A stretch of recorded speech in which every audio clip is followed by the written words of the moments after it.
नमस्कार दोस्तों, एक बार पुनः आप सभी का हार्दिक स्वागत है आप सभी के अपने YouTube channel being a best teacher पर। दोस्तों, कुरुक्षेत्र यूनिवर्सिटी के लिए हमारी सीरीज चल रही है इम्पोर्टेंट क्वेश्चंस की फॉर बीएड फर्स्ट ईयर। इसी सीरीज को कंटिन्यू करते हुए आज हम पेडागोजी ऑफ हिंदी के मोस्ट इम्पॉर्टेंट क्वेश्चंस को डिस्कस करेंगे। और जो आंसर्स का पीडीएफ है वो आपको ऑब्वियसली हिंदी है तो हिंदी मीडियम में ही होगा, तो वो आपको वीडियो के डिस्क्रिप्शन बॉक्स में लिंक है। 115 रुपीज़ का पीडीएफ है, आसान भाषा में पॉइंट वाइज जैसे एग्जाम में लिखना है उसी प्रकार से आंसर्स दिए हुए हैं, तो आप वीडियो के डिस्क्रिप्शन बॉक्स से उसे ज़रूर परचेज करिएगा क्योंकि ये आपको लास्ट मोमेंट पे बहुत हेल्प करेगा। साथ में हिंदी के पेडागोजी का कुछ इस तरीके से हमारे पास मोबाइल एप्लीकेशन पे कोर्स भी है, तो 267 रुपीज़ का है। मैं आपको एक कोड भी दे रही हूँ, ये सिर्फ 2-3 दिन के लिए वैलिड रहेगा, ठीक है। स्पेशल 50, इससे आपको 50 रुपये का एडिशनल डिस्काउंट मिल जाएगा, तो जाइए क्रैश कोर्स में अभी एनरोल ज़रूर कीजिएगा। ये हमारा टेलीग्राम हैंडल है, अगर आपको सिर्फ क्वेश्चंस का पीडीएफ चाहिए तो आप फ्री ऑफ कॉस्ट हमारे टेलीग्राम हैंडल से डाउनलोड कर सकते हैं। मोबाइल एप्लीकेशन, टेलीग्राम और आंसर्स पीडीएफ का लिंक सब वीडियो के डिस्क्रिप्शन बॉक्स में है, तो ज़रूर देखिएगा। चलिए पहले प्रश्न से शुरू करेंगे। हिंदी भाषा शिक्षण में उच्चारण शिक्षण की उपयोगिता को स्पष्ट कीजिए, या पूछ लेगा हिंदी भाषा के महत्व सिद्ध कीजिए। दूसरा प्रश्न, भाषा संबंधी अशुद्धि संशोधन हेतु भाषा प्रयोगशाली की महत्ता महत्वी है ये और का विस्तार पूर्वक वर्णन कीजिए। तीसरा है, छात्रों में भाषाई विकास हेतु विभिन्न सहायक संसाधनों की उपयोगिता का वर्णन कीजिए।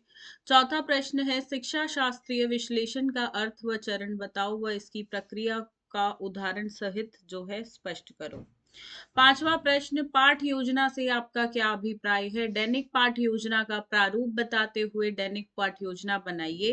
पाठ योजना का महत्व व रूपरेखा के बारे में चर्चा कीजिए। देखिए, एक पाठ योजना किसी भी संज्ञा हो गया, सर्वनाम हो गया, विशेषण हो गया, काल आदि, जो भी चैप्टर आपको ग्रामर का चुनना है तो ग्रामर का प्रकरण, या आप कोई और लेसन का करना चाहते हो तो जिस मर्जी का करो, ठीक है। तो बना के प्रैक्टिस करके जरूर जाना, क्योंकि एग्जाम में बनाने को आ गया तो टाइम लगता है, ठीक है। तो प्रैक्टिस होगी तो टाइम कम लगेगा थोड़ा और अच्छे से कर पाओगे। अगला है, कंप्यूटरीकृत एवं सूचना तकनीकी के सहयोग से निर्मित पाठ योजना कितनी उपयुक्त होती है वह आपको बताना है, ठीक है। सातवां प्रश्न पाठ्य पुस्तक पर है, इसकी विशेषताएं और माध्यमिक कक्षा स्तरीय के अनुसार जो है आपको पाठ्य पुस्तक की समीक्षा करनी है। ऐसा प्रश्न ना एग्जाम में बहुत आता है, ठीक है। और पाठ्य पुस्तक का एक प्रश्न आप देखोगे लगभग हर साल आया है। इसके बाद ब्लूप्रिंट निर्माण पे प्रश्न है, ब्लूप्रिंट अचीवमेंट टेस्ट उपलब्धि परीक्षण, ठीक है। अगला है नवा प्रश्न, मातृभाषा हिंदी की प्रकृति को स्पष्ट करते हुए इसके क्षेत्रों का विस्तृत वर्णन कीजिए। ये भी रिपीटेड है प्रीवियस ईयर्स में। भाषा शिक्षण में ब्लूम, ये कंफर्म आएगा, कंफर्म क्वेश्चन है यहां से।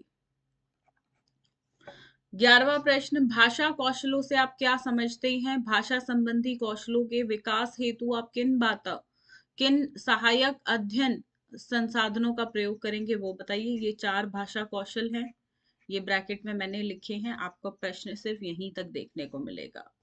12वां प्रश्न है, हिंदी भाषा शिक्षण की विभिन्न विधियों का उल्लेख कीजिए। 13वां प्रश्न है, शिक्षार्थी उन्नयन हेतु आधुनिक मूल्यांकन तकनीकियों की समीक्षा कीजिए। 14वां प्रश्न, उपयुक्त प्रश्न पत्र का निर्माण हेतु आधारभूत बिंदुओं पर प्रकाश डालिए। 15वां प्रश्न हिंदी व्याकरण शिक्षण पर है, ये भी पिछले सालों में आप देखोगे बहुत आया है। उच्चारण संबंधी दोष बताकर उनके निर्वारण हेतु योजना बताइए। ये क्वेश्चन कभी पूछा जाता है, कभी नहीं, ठीक है। 17वां प्रश्न, भारतीय संविधान में हिंदी भाषा की स्थिति स्पष्ट कीजिए। 18वां प्रश्न कंफर्म आएगा, मूल्यांकन का अर्थ एवं शिक्षण में इसके महत्व को स्पष्ट करते हुए हिंदी शिक्षण में मूल्यांकन के स्वरूप प्रक्रिया को स्पष्ट कीजिए। आधुनिक मूल्यांकन तकनीकों के बारे में बताइए। 19वां प्रश्न पाठ्यचर्या पे है ये, ठीक है। पाठ्यचर्या भी लिख सकता है, पाठ्यक्रम भी, पर बेसिकली करिकुलम के बारे में पूछ रहा है, ठीक है। तो ये भी पाठ्यचर्या निर्माण पे भी प्रश्न हर साल ही लगभग आता है, ठीक है। तो यहाँ से ये 19 प्रश्न है, ठीक है। अब इसमें से 2-3 प्रश्न जो आपको मुश्किल लगते हैं ना, मैक्सिमम 3 आप छोड़ भी सकते हो, ठीक है। कोशिश करिएगा वो सभी एक ही यूनिट से ना हो, ठीक है। 2-3 क्वेश्चन छोड़ दीजिए, बाकी सारा करिएगा, 16-17 प्रश्न जरूर करिएगा। आपका एग्जाम बहुत बढ़िया जाएगा, ठीक है। आपको अपना पूरा पेपर यहीं से ही कंफर्म देखने को मिल जाएगा। एंड मोबाइल एप्लीकेशन पे कोर्स को ज्वाइन कर सकते हैं आप, वरना सबसे ज्यादा जो हेल्प करेगा वो है आंसर्स का पीडीएफ। वीडियो के डिस्क्रिप्शन बॉक्स में लिंक है, वहां पे जाके आप जो है डाउनलोड कर सकते हो, ठीक है।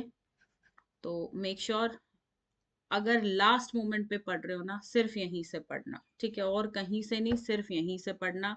स्पेशली उन स्टूडेंट्स को जो पूरे साल नहीं पढ़ते हैं, लास्ट में एग्जाम टाइम्स पे पढ़ते हैं, ये स्पेसिफिकली आप सभी के लिए है, ठीक है।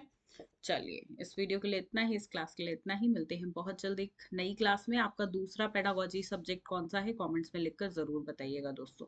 धन्यवाद, जय हिंद।